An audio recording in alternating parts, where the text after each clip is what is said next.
yaitu memberitakan oknum TNI, ya kan, itu berinisial Koptu HB, dengan secara vulgar memberitahukan ke halayak banyak kalau Koptu tersebut sebagai pemilik lokasi judi di Kabupaten Karo, kira-kira gitu. Saya sangat memohon agar kasus keluarga saya tidak ditutupi, Pak.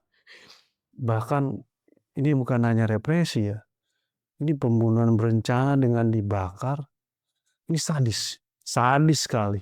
Saksi Victor mengatakan pemilik lokasi judi adalah Koptu HB. Adik juga jadi korban ya? Benar, adik dan anak saya.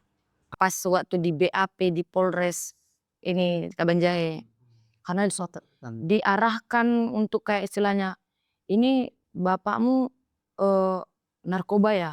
Desak Panglima TNI, Presiden untuk memproses hukum mereka-mereka yang diduga terlibat di dalam kasus pembunuhan berencana ini.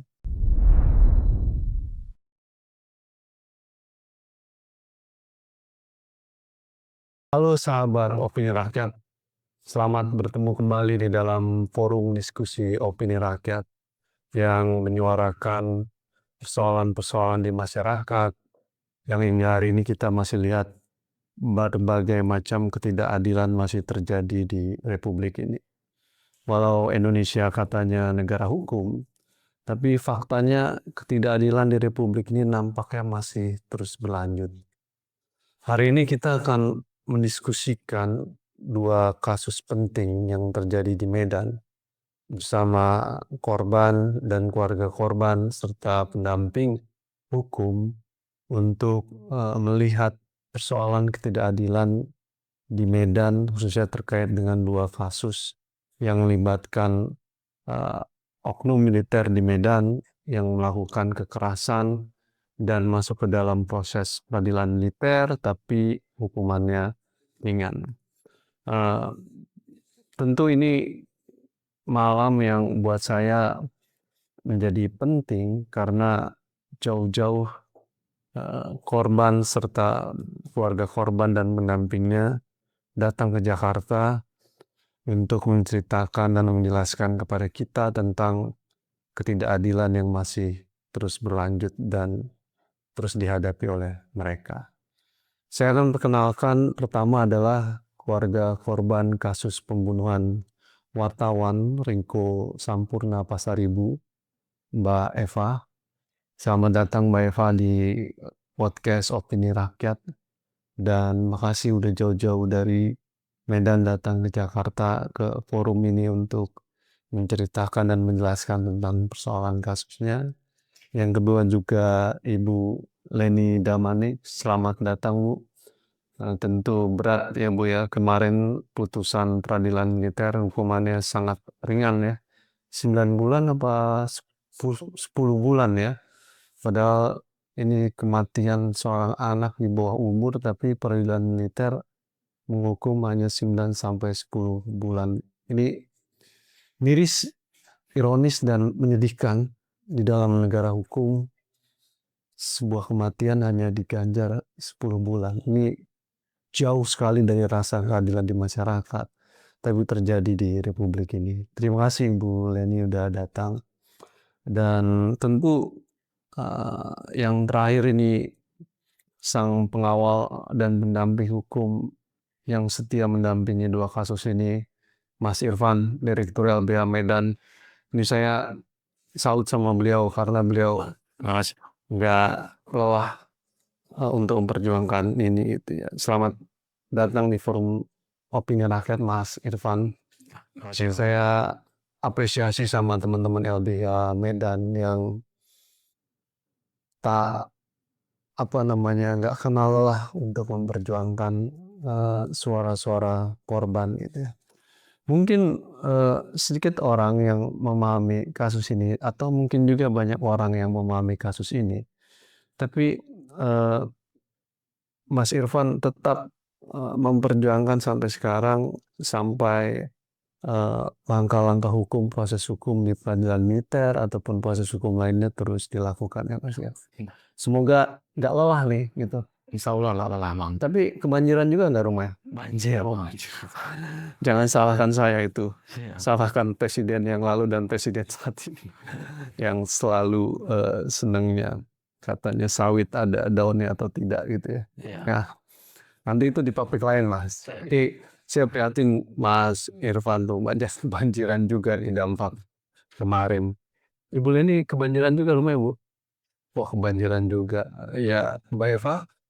Enggak ya. Ya jadi buat saya kita berduka juga buat keluarga korban di Medan, di Aceh dan di Sumatera Barat ya yang sampai sekarang berada dalam ketidakpastian dan negara menunda terus untuk menetapkan darurat bencana nasional. Saya nggak tahu kenapa ditunda-tunda, tapi ini satu kondisi yang memprihatinkan. Bencana terjadi tapi negara gagap dan gagal mengantisipasi itu. Nah kita lupakan sejenak soal bencana ekologi di Sumatera. Saya mau fokus di kasus yang terjadi di Medan ini. Mungkin pertama saya ke Mbak Eva nih. Ini orang tuanya ya, Pak Riko Sampurna beserta istri dan anak ya, yang tragis. Ini teman-teman tragis sekali. Satu rumah dibakar ya Mbak Eva ya, dan meninggal. Tapi pelaku utama dan dalang dari kasus ini belum tersentuh. Sementara pelaku lapangan sudah tersentuh. Mungkin biar teman-teman publik mengetahui sebenarnya kasus pembakaran rumah atau pembunuhan berencana ini terhadap ayah dan keluarga itu terjadi kapan dan bagaimana peristiwa ini terjadi, dan waktu itu Mbak Eva mengetahui ini informasinya dari mana Mbak? Baik Bang Al, kejadiannya yaitu tahun lalu tanggal 27 Juni 2024. Pada saat itu saya sedang berada di rumah karena saya sudah menikah dan berpisah rumah dengan orang tua. Pada saat itu jam pagi, jam 6, teman datang ke rumah 3 orang ngetok pintu rumah. Habis itu saya buka, teman-teman saya bilang bahwa rumah atau kedai kami yang ditempati oleh orang tua kebakaran. Nah, pada saat itu juga saya langsung pergi ke lokasi. Bukan ke lokasi, karena teman-teman saya bilang orang tua saya udah dibawa ke rumah sakit umum, yaitu di Kabanjahe. Saya langsung pergi ke rumah sakit umum dan mendapati semua keluarga sudah tidak ada di ruang, sudah dibawa ke ruang jenazah. Sudah meninggal ya. Nah, ketika tahu rumah terbakar itu ada kecurigaan dari Mbak Eva ini terbakar atau ada yang membakar dan lain sebagainya, atau masih tanda tanya waktu itu? Masih bertanya-tanya. Bertanya-tanya, habis itu datang teman bapak pada saat itu di rumah sakit, masih di rumah sakit, belum diotopsi ini apa, mayat ke Medan, masih di situ kayak pemeriksaan gitu. Datang teman bapak kayak ngomong gitu. Dia bahasa Karo, tapi aku artikan bahasa Indonesia Bang. Iya. Dia bilang kayak, "Melihat abang dia kesal kenapa semua kena keluarga kita Bang." Nah jadi aku bertanya-tanya. Aku dengar, tapi aku di situ masih kalang kabut ya kan Bang. Jadi aku berpikir kayak, ini ada apa gitu. Habis itu dipanggil ke Polres, dimintai keterangan apa ini itu. Orang itu mengarahkan kebakaran murni, kebakaran gitu kayak. Awalnya dibilang kebakaran murni. Iya, awalnya kepolisian bilang bahwasanya kebakaran gara-gara bapak itu mungkin pulang malam, pulang atau dini hari, masak, habis itu lupa bahwasanya mematikan kompor, meledak gitu. Dan nggak sesuai dong dengan yang aku dengar dari teman bapak, teman medianya gitu kan. Jadi habis itu, eee, malamnya saya pikir-pikiri gitu kan, kenapa gitu. Saya bukalah laman Facebook bapak gitu kan. Laman bapak sering membagikan kayak kegiatannya, apa yang sedang diberitakan dia gitu, itu melalui dari Facebooknya. Saya buka, dia lagi memberitakan ini, cuman aku belum yang terlalu berpikir ke situ gitu kan. Memberitakan apa? Memberitakan tentang perjudian di Tanah Karo, perjudian dan narkoba. Nah, aku belum terlalu mikir ke situ karena masih pikiran juga campur aduk. Bapak nih jurnalis ya? Jurnalis, benar benar banget. Habis itu, beberapa hari datanglah tim KKJ, itu Bang Nugra ya Bang ya, KKJ. Komite Keselamatan Jurnalis. Oke. Datang Bang Nugra, dia ngasih tahu bahwasannya, eee, gimana ya, dia dia dari mana, eee, dan mengarahkan saya gitu. Kemarin itu banyak media-media dan aku juga kayak kurang untuk kayak gimana ya, mau untuk berbicara, kepada media pada saat itu karena aku merasa tertekan pas waktu di BAP di Polres ini Kabanjahe. Karena diarahkan untuk kayak istilahnya, "Ini bapakmu, eee, narkoba ya?" Orang gimana ya, berlawanan dari, topik yang harus dibicarakan gitu. Ini kan kebakaran, kenapa harus membahas ke situ? Masa dia dia seolah-olah mau membuat, eee, korban yang sudah tidak ada, yang sudah meninggal dunia menjadi pelaku gitu. Jadi saya diarahkan kayak ini kebakaran murni sampai dibawa panci-panci, mama yang udah tua, panci-panci zaman dulu kita masak nasi. Iya, iya. Dibawa itu udah peot, dibilang, "Ini masak masak kemarin ini jadi lupa gini gini gini." Ada ada 2 titik api, memang aku jelaskan ada 2 dapur di kedai itu, dan satu ini memang nggak beroperasi, udah lama nggak beroperasi dapur ini, bahkan nggak ada gas di situ. Jadi mulai curiga dan, datanglah tim KKJ. Itu Bang Nugrah, dia menjelaskan bahwasanya dia dari Komite Keselamatan Jurnalis. Pertama aku udah takut nengok-nengok media pun udah kayak ini, gak ada yang karena mulai itu yang saya di ini tadi, kayak diarah-arahkan tadi. Jadi aku udah takut untuk bicara, speak up gitu, takut nanti salah gitu kan. Pas Bang Nugrah ceritakan bahwasanya dia adalah Komite Keselamatan Jurnalis, aku garis garis bawah itu Bang Al, Komite Keselamatan Jurnalis, oh berarti ini teman aku nih gitu kan. Iya, jadi aku terbukalah menceritakan tentang gini gini gini Bang gitu kan. Terakhir dikasih saran lah untuk berjuang ke Medan dan ketemulah dengan Bang Irfan dan kawan teman-teman di LBH Medan. Nah, setelah bertemu dengan teman LBH Medan, eee, ada proses advokasi dilakukan. Kapan mulai kemudian Mbak Eva curiga bahwa ini bukan kebakaran, tapi rumah ini dibakar secara, terencana oleh beberapa orang gitu? Mbak Eva mulai curiga itu kapan tuh, kemudian tahu informasi itu? Setelah KKJ turun atau tim LBH Medan turun? Iya, setelah orang tim KKJ dan LBH Medan investigasi, Iya. dan menemukan temuan fakta-fakta yang tidak kuketahui, jadi makin masuk akal gitu kan. Orang ini menceritakan kayak, eee, ditanyalah ya kan, ini mulai dari yang kompor tadi, Bang. Oh, heeh. Katanya 2 titik api, sedangkan dapur yang kedua dekat kamar itu nggak hidup gitu, nggak mungkin gitu kan. Lagian kebiasaan sehari-hari mama, itu orangnya dia teliti, dia buka kedai memang dia jual gas, pertalit gitu, Bang Al.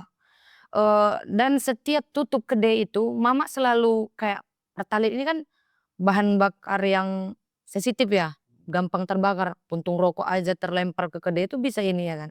Jadi mama itu selalu ngambil, kain-kain yang udah nggak digunakan, dilembapi dan taruh di atasnya, baru tidur. Dipastikan semuanya dulu, mati atau lampu atau, kompor gas, itu dipastikan selalu, sudah pasti aman baru bisa tidur. Itulah kebiasaan sehari-hari mama. Jadi aku pun juga berpikir nggak mungkin memang gitu. Terbakar. Iya, nggak mungkin memang. Dan setelah ada teman-teman dari teman-teman KKJ LBH Medan, barulah terungkap. Terungkap bahwa Ini bukan kebakaran bukan di dasar. Nah, eh, ketika eh, tahu itu kebakar, ada kecurigaan Mbak Eva siapa yang melakukan ini dan motifnya apa waktu itu? Belum, dan sampai detik ini, aku juga belum mengetahui pastinya, apa motif dari pelaku. Kan ini udah dapat nih, Ya, Bang, 3 orang itu ya. 3 orang udah diadili, yaitu seumur hidup ya, Bang, seumur hidup. Nah, kenapa, ini gimana ya, Bang, bapak dengan 3 orang ini, 3 orang pelaku yang sudah ditangkap ini, tidak pernah ada konflik. Tidak. Kenal. Kenal dekat. Oke. Tidak pernah ada konflik perdebatan apapun itu. Nah, dan gimana ya,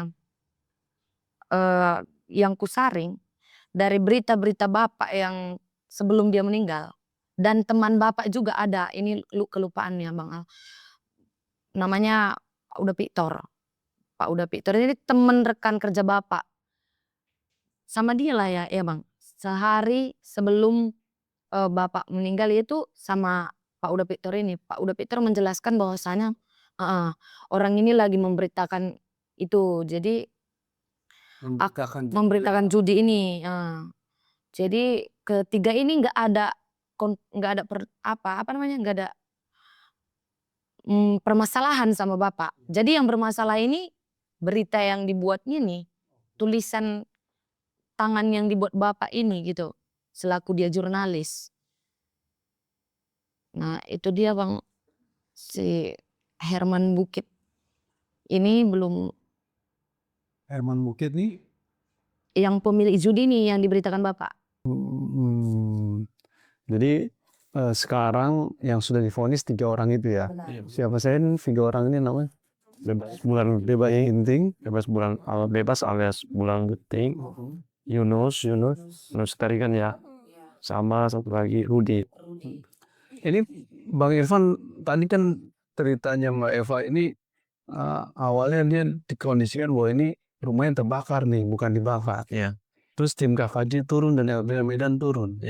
Nah, itu akhirnya mengetahui bahwa ini dibakar. Bagaimana ceritanya itu Mas Irfan? Oke, ceritanya Bang Am, ketika kita mendapatkan hasil investigasi KKJ dan kita diberitahukan bahwasannya adanya kejanggalan terkait dengan awalnya disampaikan itu kebakaran, kita pelajarin dan kita amatin. Setelah itu kita dengarkan dari keterangan-keterangan kawan KKJ, kita menyimpulkan memang ini janggal, kayak begitu. Janggalnya mulai dari mana? Mulai dari ketika kita mendengar keterangan KKJ dari anak Eva ya, menjelaskan kepada KKJ yang secara jelas menjelaskan kalau ayahnya ini sedang ada bersinggungan, gitu. Awalnya menceritakan ayahnya bekerja apa, dia manggil bapak ya, bapaknya kerja apa, bapaknya jurnalis, sedang memberitakan suatu berita yang sangat vulgar, yaitu memberitakan oknum TNI, ya kan, itu berinisial Koptu HB, dengan secara vulgar memberitahukan ke halayak banyak kalau Koptu tersebut sebagai pemilik lokasi judi di Kabupaten Karo, kira-kira gitu. Ketika kita melihat kejadiannya, melihat beritanya ini, kita sambungkan puzzle-puzzle yang tadi janggal-janggal itu, kita simpulkan ini bukan kebakaran, Mainkan dibakar. Dugaan kita dibakar, kira-kira begitu. Berencana berarti ini. Saat itu kita buat laporan adalah pembunuhan berencana, kan gitu, karena ada kematian kan gitu. Iya. Tetapi yang mengganggu kita saat itu adalah kebakaran ini diumumkan oleh Polda Sumut melalui Kombes Hadi saat itu mengatakan baru kejadian selang berapa lama mengatakan ini kebakaran murni gitu kan. Dan begitu juga Padahal investigasi belum iya dilakukan. belum. Begitu juga dengan humasnya TNI saat itu kan begitu. Langsung mengatakan ini kebakaran. Belum selesai penyelidikannya, belum diumumkan hasilnya, tiba-tiba mereka udah memberitahu. Ini kan sudah makin ada yang aneh gitu kan. Alhasil laporan KKJ itu, investigasi itu disampaikan ke Dewan Pers. Dewan Pers konversi pers saat itu. Dengan tegas Dewan Pers mengatakan bahwasanya ada kejadian kebakaran di Tanah Karo yang mengakibatkan korban 4 orang, salah satunya jurnalis, dan mengatakan adanya dugaan keterlibatan anggota TNI di sini. Yang konferensi pers itu Dewan Pers, dugaan keterlibatan. iya, dugaan keterlibatan anggota TNI. Di situ mulai marah, kan begitu kan? Mulai marah, pemberitaan mulai makin kencang, dan sikap Dewan Pers itu tegas saat itu mendukung kerja-kerja KKJ dan LBH. Kita ketahuin itu, kita kumpulkan lagi bukti-bukti, kita kumpulkan lagi saksi-saksi. Ternyata memang kasus ini bukan kebakaran. Yang alhasil sudah ada diputus, ini pembunuhan berencana. Akhirnya proses hukum dilakukan. Proses hukum dilakukan.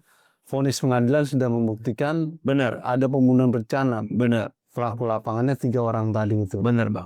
Proses hukum berjalan dan para orang-orang yang tadinya ini tidak pernah bersinggungan, 3 orang ini kan tidak pernah bersinggungan, bahkan kenal dekat lah kira-kira. Iya. Bebas dengan Rudi, Tidak kenal dengan Pak Riko. iya, dengan si Tidak memiliki masalah dengan Pak Riko sebelumnya.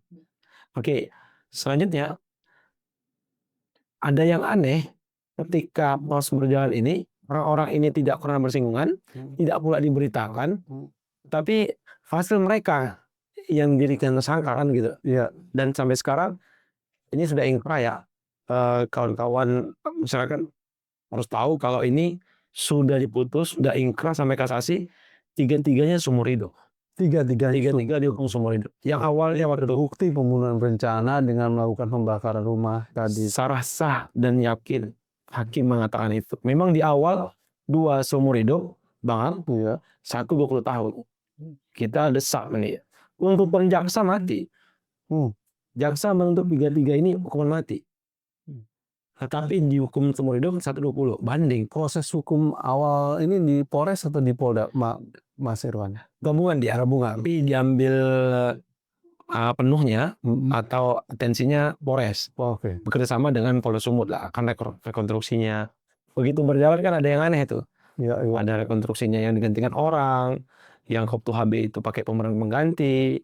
Itu janggal-janggal semua itu. Di proses persidangan ini 3 orang ini mengakui akhirnya bahwa mereka yang membakar rumahnya Pak Riko. Benar. Yang 3 ini mengakui awalnya memang berkilah bukan untuk membakar, hanya mau memberikan pelajaran. Tetapi berjalannya proses persidangan, dihadirkan para saksi, mereka tidak bisa mengelak lagi. Dan ini memang terencana. Sedari awal, kalau berdasarkan fakta-fakta persidangan, mohon maaf, Ya. Pak Riko itu rencananya mau dihabisin di tempat namanya Merek. Oh, berarti ada skenario. Ada skenario. Sebelum skenario membakar rumah untuk membunuh Pak Riko karena Pak Riko memberitakan tentang judi ilegal. Benar. 2 skenario. Skenario pertama itu rencana mau dikasih pelajaran keras ya, bahasa Medan itu mau dihabisin. Itu dimerek ya kan, dimerek oleh salah satu faksi namanya pedoman gitu kan. Itu pedoman dihadirkan di persidangan. Ternyata nggak jadi karena dia ketiduran kan. Rupanya ada plan B dari 3 per lapangan ini. Iya. Kan begitu. Pedoman nggak kena hukum. Walaupun kalau dapat ditarik-tarik misalnya gitu kan. Hasil tidak jadi pembunuhan di merek itu atau menghabisi di merek itu, dibuatlah plan B itu pembakaran. Di persidangan 3 orang ini saya dengar juga mengakui bahwa dia diperintahkan dugaan oleh Koptu HB, bukan gitu Mbak Eva ya? Mengikuti sidangnya juga kan mendengarkan ini ya. Bilang apa 3 saksi ini dalam proses itu? Ya itu sebenarnya cuma 1 orang yang bilang. 1 orang. Iya, yaitu bebas ginting, yaitu Bulang. Bebas ginting, Iya. memberi keterangan di persidangan bahwa dia disuruh oleh Benar. Koptu HB ini. Iya, adanya keterlibatan Koptu HB. Diterlibatkan Koptu HB. Ini tambahin Pak. Ya. Pertanyaan tadi itu pertanyaan inti sebenarnya. Ya. Yang hari ini Eva dan keluarga besar Pasar Ibu belum mendapatkan keadilan. Ya. Kenapa belum mendapatkan keadilan? 3 orang yang eksekutor itu bukanlah memberikan keadilan yang nyata untuk Eva. Oke. Karena Eva sampai dengan sekarang masih berjuang, karena masih ada aktor intelektualnya. Ya. Fakta di persidangan disebutkan oleh aktor yang memerintahkan 2 orang itu, namanya Bebas Bulang itu, menyampaikan melalui penasihat hukumnya di persidangan pada hakim. Bahasanya saya akan tahu ini. Izin majelis, kami menyampaikan kalau permasalahan ini adanya keterlibatan Bukit dengan bahasa itu. Dan itu di samping itu ada si Bebas Bulang itu sebagai terdakwa.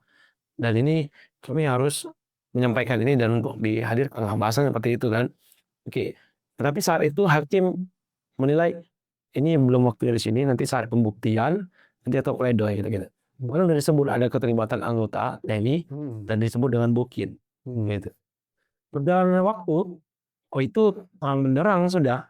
Terang benderang waktu Rudi diperiksa, waktu Yunus diperiksa, itu menjelaskan siapa pemilik lokasi judi. Dan itu sebagai apa Bebas Bulang di lokasi judi itu, kan begitu. Saksi Victor mengatakan pemilik lokasi judi adalah Koptu HB. Saksi-saksi yang lain juga begitu, sempat jumpa di sebelum kejadian. Itu runutannya Bang. Berarti dugaan kuat Koptu HB inilah yang memerintahkan 3 orang itu, kira-kira gitu ya. Untuk hal itu kami menduga itu ya Eva sendiri meyakini kalau ayahnya itu tidak ada problem dengan 3 orang. Iya. Dia menduga kuat itu 3 orang ini nggak ada motif. iya. Gitu. Tapi mereka hanya pelaku lapangan Benar. yang membakar itu. Cerita motif sedikit Bang. Di persidangan adanya dugaan kita adalah bagaimana mengelabui hakim, bagaimana ini menjadi publik tahu kalau ini motifnya sakit hatinya Bebas Ginting atau Bulang pada ayahnya. Gara-gara rencana, maaf nih, ayahnya kan juga meliput di sana. Tapi dianggap ayahnya Eva ini sebagai pengawas juga atau bagaimana lah meliput itu ya. Ternyata ada singgungan sedikit dengan Ketua B, kan begitu, dianggap bisa dikerjasama dengan si Bulang gitu kan, mau kerjasama dengan ayahnya untuk mendapatkan satu hal dari Ketua B. Ternyata ayahnya nggak mau kan, begitu dengan skenario nya Bulang itu. Jadi skenario itu dianggap dia sakit hati, nggak logik sekali. Iya. Padahal yang paling kuat karena Pemberitaan dia terkait dengan informasi judi ilegal ini. Teman-teman sahabat Opini Rakyat, saya sebenarnya antara percaya dan tidak percaya peristiwa ini terjadi di era reformasi, tapi faktanya terjadi. Penjelasan Mbak Eva serta Mas Irfan itu ya, represi terhadap jurnalis, bahkan ini bukan hanya represi ya, ini pembunuhan berencana dengan dibakar. Ini sadis sekali. Saya pikir ini hanya terjadi di era rezim otoriter Orde Baru, Mas Irfan. Tapi ini terjadi adalah reformasi. Saya terus terang Mbak Eva, saya sulit masuk akal saya. Ada peristiwa sekejam ini terjadi gitu, dan lagi-lagi korbannya seorang jurnalis bersama keluarga dibakar dalam satu rumah, ayah, istri, anak, menurut saya ini memilukan, kejam, dan sangat tidak manusiawi.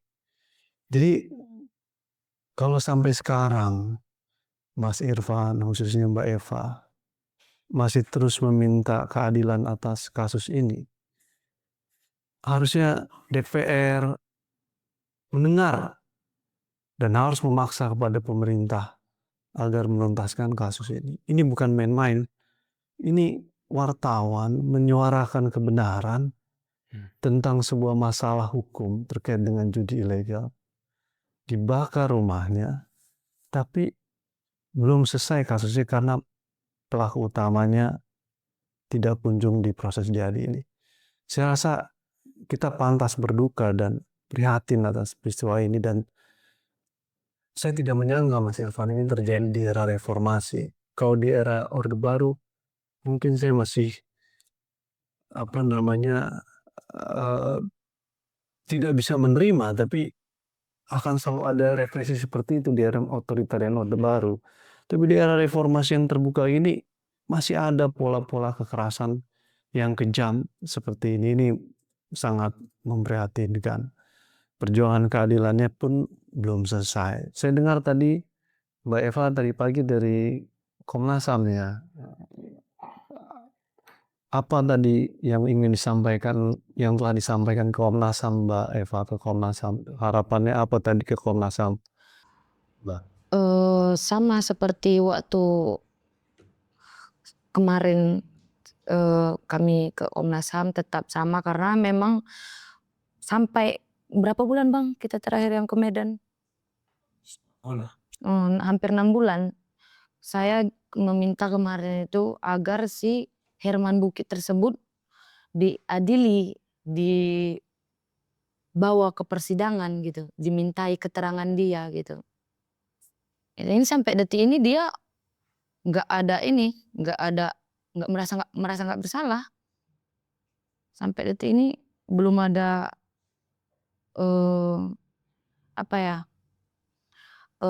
dari mulut dia ngomong bahwasanya gimana kasus ini gitu. Dia mangkir gitu.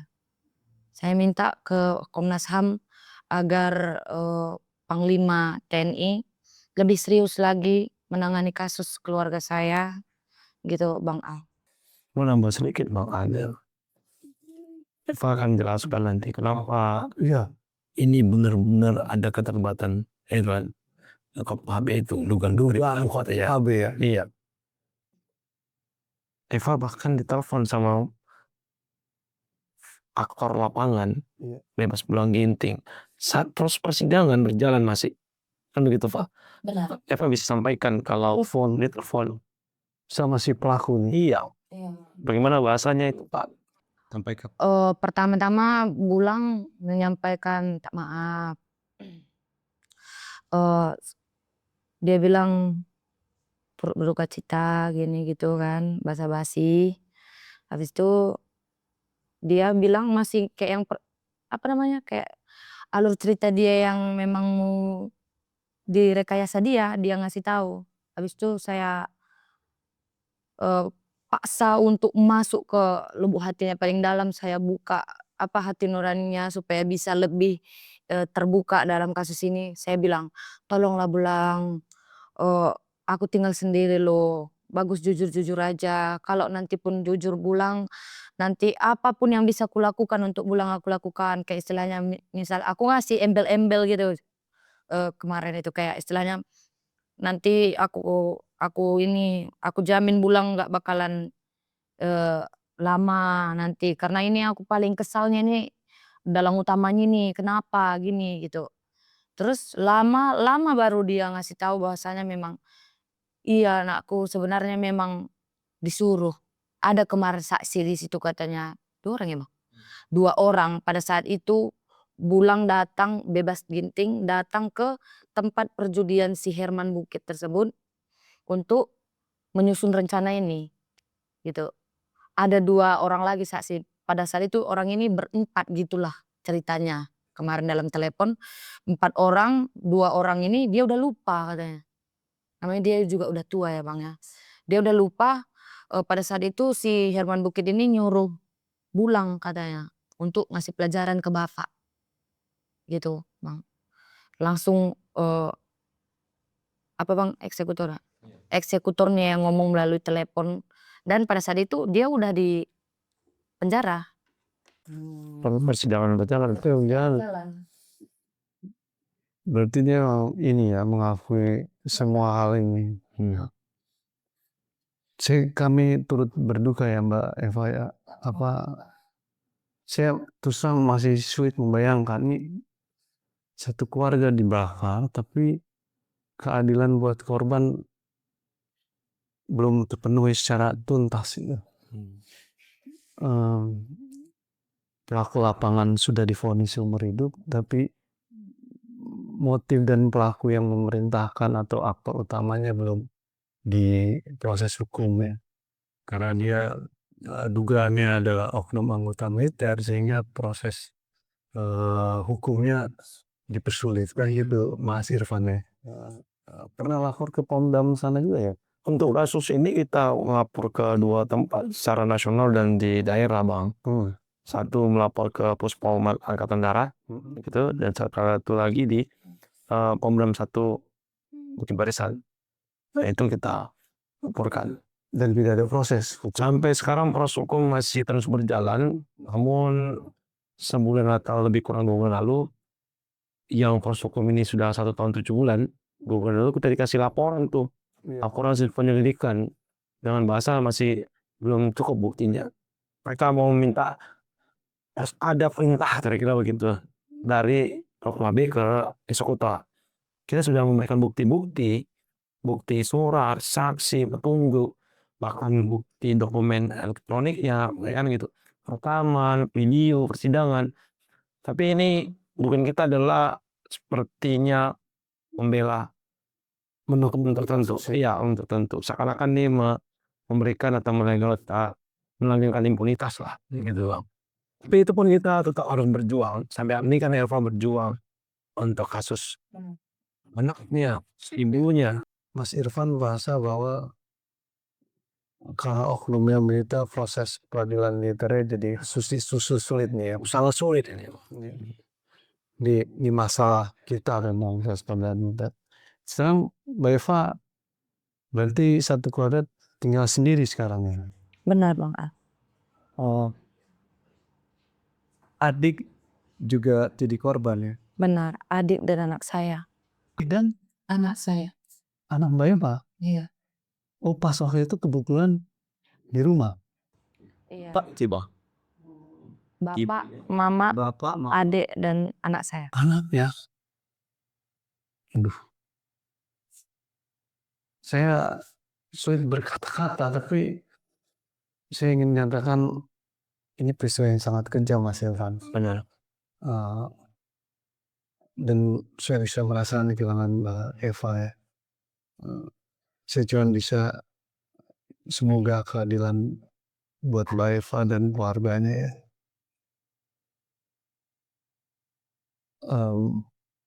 Mas Irfan mudah-mudahan nanti bisa terus berjuang untuk memastikan kasus ini bisa terbongkar. Ya, kita tak berjuang.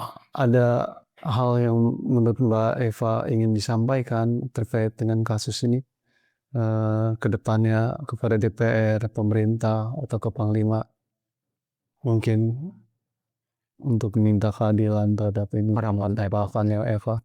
Baik Bang Al, harapan saya agar Panglima TNI lebih serius lagi dalam kasus keluarga saya, karena sampai saat ini dalang dari pelaku keluarga saya belum juga terjamah hukum, agar kami masyarakat masih percaya kepada TNI yang punya jargon kuat bersama rakyat, yang nyatanya TNI sendirilah yang membuat rakyat sengsara. saya sendiri kepada Bapak Presiden, Bapak Mahkamah Agung, Komnas HAM, semuanya tolong bantu saya, Pak. Saya sangat butuh uluran tangan Bapak agar saya mendapat keadilan terhadap keluarga saya yang sudah tiada, Pak. Sangat besar harapan saya agar saya juga dapat menjalani hidup saya dengan normal. Karena sampai saat ini saya juga masih dihantui rasa takut karena dalang dari keluarga saya belum juga diproses gitu, Pak. Masih berkeliaran bebas, sedangkan saya meratapi nasib saya yang tinggal sebatang kara. Saya sangat memohon agar kasus keluarga saya tidak ditutup-tutupi, Pak. Terima kasih.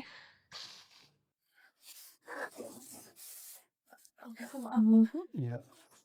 Saya turut ke Mas Irfan, Mbak Eva. Ya. Saya terus terang para pemirsa, saya sulit untuk berbicara apalagi ya. Maksud saya fakta-faktanya jelas, tapi seolah-olah meraih keadilan di negeri ini begitu sulit itu.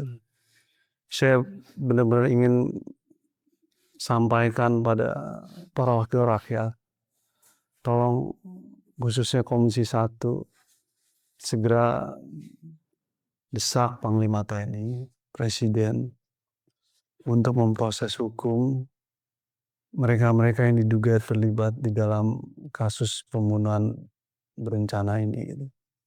Karena ini kasusnya nggak main-main ini, Mas Eva. Benar. Ini sadis dan kejam gitu. Satu keluarga dibakar, tapi seolah-olah kita diam dan gak punya energi untuk menagih keadilan pada negara ini. Apa sesungguhnya negara hukumannya menjadi jargon saja, tapi faktanya keadilan sulit untuk diraih. Ini peristiwa yang sangat memprihatinkan dan memilukan dan terjadi di era reformasi ini.